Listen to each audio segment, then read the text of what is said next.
جاؤ جاؤ تم کو ان میں سے جتنی بکریاں چاہیے لے کر کے چلے جانا، سب اللہ کا دیا ہوا۔ تب فرشتہ اپنی اصلی شکل میں آیا اور کہنے لگا میں کوئی بھکاری نہیں ہوں، مانگنے والا نہیں ہوں، میں تو وہی پہلا آدمی ہوں جو تمہارے پاس آ کر کے تمہاری آنکھ ٹھیک ہونے کے لیے دعا مانگی تھی۔ میں تو اللہ کی طرف سے تمہاری آزمائش کے لیے بھیجا ہوا فرشتہ ہوں۔ 3 آدمیوں کی آزمائش کے لیے آیا تھا، 2 آدمی فیل ہو گئے، تم کامیاب ہو گئے۔ جاؤ میں تمہارے لیے دعا کرتا ہوں، اللہ تعالیٰ تمہاری ان بکریوں میں، تمہارے مال میں، صحت میں اور برکت عطا فرمائے۔ تو نبی پاک صلی اللہ علیہ وسلم نے بنی اسرائیل کے ان 3 آدمیوں کا واقعہ سنا کر کے صحابہ کو یہ تعلیم دی ہے، اللہ کی دی ہوئی نعمتوں کا شکر ادا کیا کرو۔ اللہ نے جان دی ہے، مال دی ہے، صحت ہے، تندرستی ہے، اہل و عیال ہے، بیوی بچے ہیں، محلہ ہے، آپ کا کنبہ ہے، رہنے کا مکان ہے، کمپنی ہے، فیکٹری ہے، نوکری ملازمت ہے، بزنس کاروبار ہے، نماز کی توفیق آپ کو مل رہی ہے، ذکر تلاوت درود پاک، دینی خدمات، ملی سماجی سوشل سروس کا آپ کو موقع نصیب ہو رہا ہے۔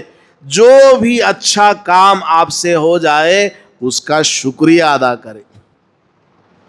تو ماہ محرم شروع ہوا، 1 سال ختم ہوا، ایک نیا سال ہمیں ملا۔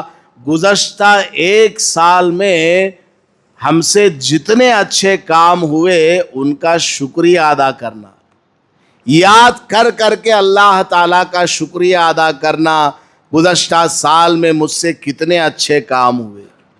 اسی طرح گزشتہ سال میں ہم سے جو بھی غلطی ہوئی، جو بھی گناہ سرزد ہوئے، چھوٹے یا بڑے، ان سب کو یاد کر کے توبہ اور استغفار کرنا، اللہ کے سامنے نادم، شرمندہ اور پشیماں ہونا، اللہ تبارک و تعالیٰ سے گڑ گڑا کر کے معافی مانگنا، اے اللہ کتنا قیمتی وقت میں نے ضائع کر دیا۔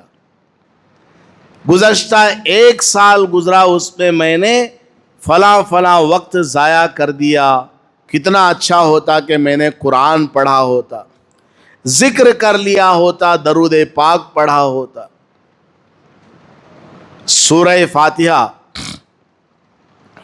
جس میں 140 حرف ہے، 7 آیتوں والی سورت ہے، اور ایک روایت کے مطابق 8 آیتیں بھی ان کی کہا جاتا ہے۔ بہرحال 140 حروف ہے الحم کے سورے میں۔ ایک حرف پڑھنے پر 10 نیکیاں ہیں۔ الحمد آپ نے پڑھا، اس میں 5 حرف ہیں، ایک حرف پر 10 نیکی، تو 5 حرف پر 50 نیکی آپ کو مل گئی۔ اور سورہ فاتحہ آپ اگر بیٹھ کر آرام سے صحیح پروننسیشن کے ساتھ، تلفظ کے ساتھ پڑھیں، اور زبانی پڑھنے کے لیے وضو کی بھی ضرورت نہیں ہے، پاک ہونا بس کافی ہے۔ آدمی اگر پاک ہے کافی ہے، وضو کی بھی ضرورت نہیں ہے زبانی پڑھنے کے لیے۔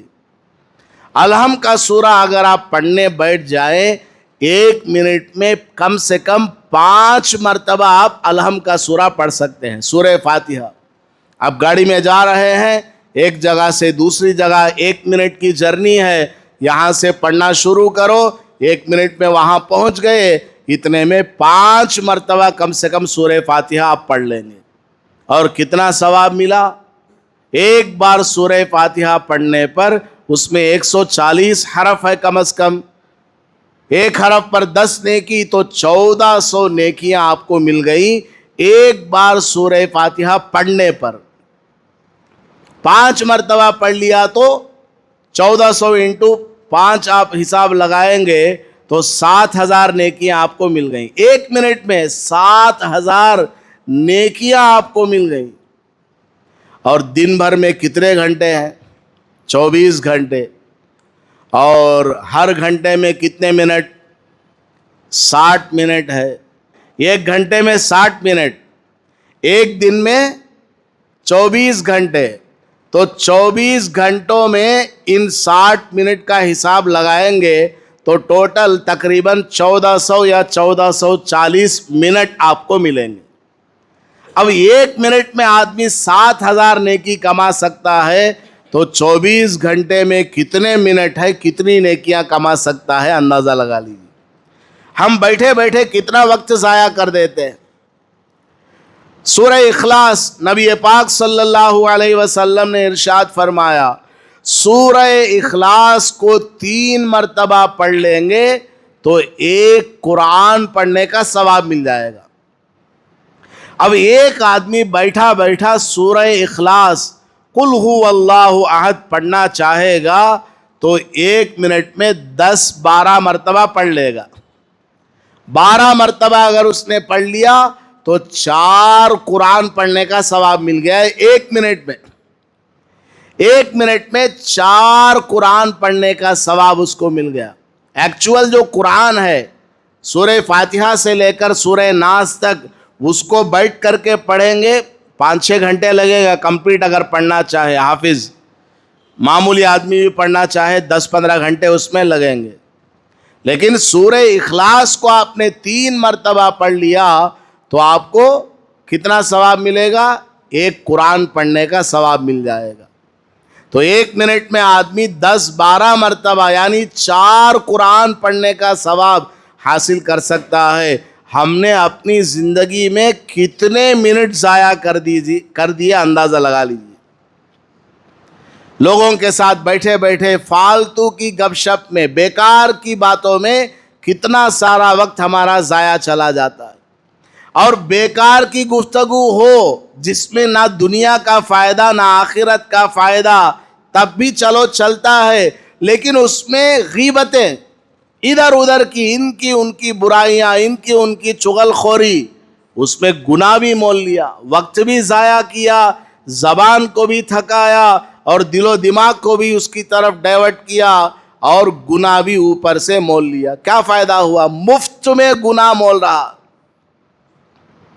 ایک تابعی ہے حضرت عامر بن عبد القیس رحمت اللہ علیہ، ان کے پاس ایک آدمی آیا گپ شپ کرنے کے لیے، آ کر کے بات کرنے لگا تو حضرت عامر رحمت اللہ علیہ تابعی وہ فرمانے لگے، ارے بھائی اگر تیرے اندر اتنی طاقت ہے کہ چلتے سورج کو تو روک سکتا ہے، یعنی ٹائم کو، وقت کو تو روک سکتا ہے، تو پھر میں تجھ سے بیکار کی گفتگو کرنے کے لیے تیار ہوں۔ بیکار کی باتیں کرنے کے لیے، دنیا کی باتیں کرنے کے لیے، گپ شپ کرنے کے لیے میں تجھ سے تیار ہوں، شرط یہ ہے کہ تو سورج کو روک کر کے دکھا۔ میری زندگی کے جو قیمتی لمحات ختم ہو رہے ہیں ان کو روک کر کے بچا کر کے دکھا، تب میں تجھ سے بیکار کی گفتگو کرنے کے لیے تیار ہوں۔ وہ آدمی کہنے لگا میری بس میں تو یہ ہے نہیں، میں ٹائم کو، سورج کو نہیں روک سکتا، وہ تو چل رہا ہے۔ تو حضرت نے فرمایا پھر تو بھی چل یہاں سے، کیوں ٹائم میرا ضائع کرنے کے لیے آ رہا؟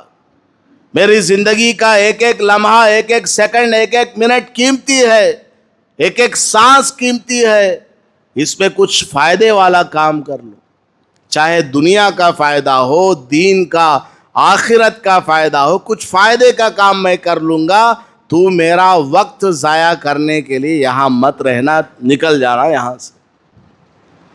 تو ہماری زندگی میں کتنا وقت ہمارا ضائع ہو گیا۔ گزشتہ 1 سال میں ہم نے کیا ایک مرتبہ بھی قرآن کریم کو شروع سے لے کر آخر تک پڑھا ہے؟ اندازہ لگا لیجیے۔ 1 سال کا عرصہ گزر گیا، 365 دن گزر گئے، روزانہ 1-2 پیج بھی قرآن پڑھا ہوتا، خالی 1-2 پیج، روزانہ 1-2 پیج اگر قرآن پڑھا ہوتا، 1 سال میں 1 قرآن کمپلیٹ ہو جاتا۔ لیکن ہم میں سے کتنے لوگوں نے قرآن کو پڑھنا تو دور کی بات ہے، قرآن کو ہاتھ بھی نہیں لگایا۔ قرآن کریم کے ساتھ ہمارا برتاؤ جیسا ہوگا ویسے ہی اللہ تبارک و تعالیٰ کی طرف سے فیصلے ہوں گے۔ تو 1 سال ہماری زندگیوں میں گزر گیا، ختم ہو گیا، نیا اب اسلامی سال شروع ہوا محرم سے۔ ہم نے کیا حاصل کیا، کیا کمایا، ذرا سوچئے۔ موت اگر آ جائے ہم اللہ تعالیٰ کو کیا جواب دیں گے؟ کیا ہم موت کی سختی کو برداشت بھی کر پائیں گے؟ حضرت عیسیٰ علیہ السلام راستے سے جا رہے تھے، ایک عورت کو دیکھا، وہ ایک قبر کے پاس بیٹھ کر کے رو رہی تھی۔ حضرت عیسیٰ علیہ السلام نے فرمایا، بہن کیا ہوا، یہاں بیٹھ کر کے رو رہی ہو، قبر میں کون ہے؟ وہ کہنے لگی، قبر میں میری جوان بیٹی ہے، اس کا انتقال ہو گیا، وہ اس قبر کے اندر ہے، اس کی یاد میں میں رو رہی ہوں۔ اور اس نے دیکھا کہ سوال پوچھنے والے کون ہیں؟ حضرت عیسیٰ علیہ السلام ہیں، اور اسے پتا ہے کہ حضرت عیسیٰ علیہ السلام وہ ہیں جو مردوں کو زندہ کر دیتے ہیں، مردوں کو زندہ کھڑا کر دیتے ہیں۔ اس عورت نے حضرت عیسیٰ علیہ السلام کو پکڑ لیا اور درخواست کرنے لگی کہ حضرت آپ میری بچی کو ایک بار کے لیے بس قبر سے اٹھا دیجیے، وہ زندہ ہو کر کے آئے گی، ایک نظر میں اپنی جوان بیٹی کو دیکھ لوں گی، اس سے تھوڑی دیر بات چیت کر لوں گی، پھر آپ اس کو مار دیجیے، وہ دوبارہ قبر میں چلی جائے۔ حضرت عیسیٰ علیہ السلام نے اس کا رونا دھونا تڑپنا سنا، رہا نہیں گیا۔ حضرت عیسیٰ علیہ السلام نے آرڈر دیا، قبر کی طرف اشارہ کیا، قبر میں جو نوجوان لڑکی اس کی بیٹی ہے اس کی طرف اشارہ کیا اور کہا، قم بِإِذْنِ اللہ، اللہ کے حکم سے کھڑی ہو جا، اللہ کے حکم سے کھڑی ہو جا۔ اللہ نے قرآن میں ارشاد فرمایا، حضرت عیسیٰ علیہ السلام اسی طرح بول کر کے مردوں کو زندہ کرتے تھے، قم بِإِذْنِ اللہ، قم بِإِذْنِ اللہ، اللہ کے حکم سے کھڑے ہو جا۔ چنانچہ وہ قبر سے وہ نوجوان لڑکی نکل کر کے آئی۔ جب وہ قبر سے اٹھ کر کھڑی ہوئی باہر آئی، ماں نے اپنی نوجوان بچی کو دیکھا، اس کے بال سفید ہو گئے، اس کے بال سفید ہو گئے۔ ماں نے گھبراتے ہوئے بیٹی سے پوچھا، تو جوان ہو کر کے مری تھی، تیرے سر کے بال تو کالے تھے لیکن سفید کیسے ہو گئے؟ تو اس بچی نے کہا، میں ابھی کہاں ہوں؟ ماں نے کہا، دنیا میں ہے، میں زندہ ہوں، تو مردہ ہے۔ یہ عیسیٰ علیہ السلام ہے، انہوں نے تجھے میری درخواست پر کھڑا کیا۔ تو اس بچی نے کہا، نوجوان لڑکی نے اپنی ماں سے، ماں میں جب قبر سے کھڑی ہونے لگی، قبر پھٹنے لگی تو مجھے ایسا لگا جیسا کہ قیامت کا حساب و کتاب والا دن آ گیا ہے، اس لیے مردوں کو قبر سے اٹھایا جا رہا۔ میں نے یہ نہیں سمجھا کہ میں ابھی دنیا میں جانے والی ہوں، میں نے تو یہ سمجھا کہ قیامت آ گئی ہے، اس لیے حساب و کتاب کے لیے مجھے کھڑا کیا جا رہا ہے۔ قیامت کے ڈر سے میرے سر کے بال جو کالے تھے سفید ہو گئے۔ پھر وہ بچی اپنی ماں سے کہنے لگی، اے امی جان، تو نے مجھے خامخواہ قبر سے اٹھایا، خامخواہ تو نے عیسیٰ علیہ السلام سے درخواست کر کے مجھے تو نے زندہ کیا ہے، اب یہ پھر دعا کریں گے، اللہ کا حکم سنائیں گے، پھر میں مر کر کے قبر میں چلی جاؤں گی۔ ماں نے کہا، تو کیا ہوا، کوئی بات نہیں، میں نے تجھے اس لیے زندہ کروایا تاکہ ایک بار میری بچی کو دیکھ لوں، ایک بار بات چیت کر لوں۔ بیٹی نے کہا، امی جان تمہیں پتہ نہیں ہے موت کی سختی کیسی ہے، جس وقت مجھے موت آئی تھی اس وقت جو تکلیف ہوئی آج تک اس کی کڑواہٹ میں محسوس کر رہی ہوں۔ اب دوبارہ مجھے تو نے زندہ کیا عیسیٰ علیہ السلام سے کہہ کر، اب عیسیٰ علیہ السلام پھر مجھے موت دینے کے لیے آرڈر دیں گے، پھر میں مروں گی تو اور زیادہ تکلیف ہوگی۔ دوبارہ میں مروں گی تو مجھے اور زیادہ تکلیف ہوگی۔ ہمیں اور آپ کو اندازہ نہیں ہے کہ موت کی سختی کیسی ہے۔ مرنے کے وقت میں آدمی پر کیا گزرتا ہے وہ مرنے والا خود جانتا ہے۔ اور نبی پاک صلی اللہ علیہ وسلم نے ارشاد فرمایا ہے تموتون کما تعیشون، یاد رکھو اے انسان، تم اسی حالت میں مرو گے جس حالت میں زندگی گزارو گے۔ تمہاری زندگی جیسی گزرے گی ویسی ہی تم پر موت آئے گی۔ کوئی آدمی شراب خانے میں زندگی گزارتا ہے، مسجد میں اس کو موت نہیں آئے گی۔ کوئی آدمی لوگوں کا مال ڈباتا ہے، ہڑپ کر لیتا ہے، اس طرح زندگی گزارتا ہے، اس کو افطار کرتے ہوئے موت نہیں آئے گی۔ زندگی جیسی گزاریں گے موت ویسی آنے والی ہے۔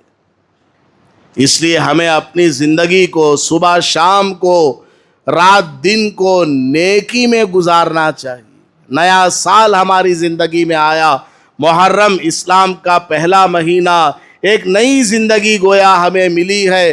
اللہ کا شکریہ ادا کرنا اور آئندہ اس سال کے لیے اچھے ارادے لے کر کے چلنا، تمام برائیوں سے توبہ اور استغفار کرنا، اور 5 وقت کی نمازوں کا اہتمام کرنا، اور ظاہری اعضاء زبان، کان، ناک، آنکھ، پیٹ کی، شرمگاہ کی، ہاتھ پیر کی حفاظت کرنا۔ اللہ تبارک و تعالی ہم سب کو عمل کی توفیق عطا فرمائے۔ آمین۔ وآخر دعوانا ان الحمد للہ رب العالمین۔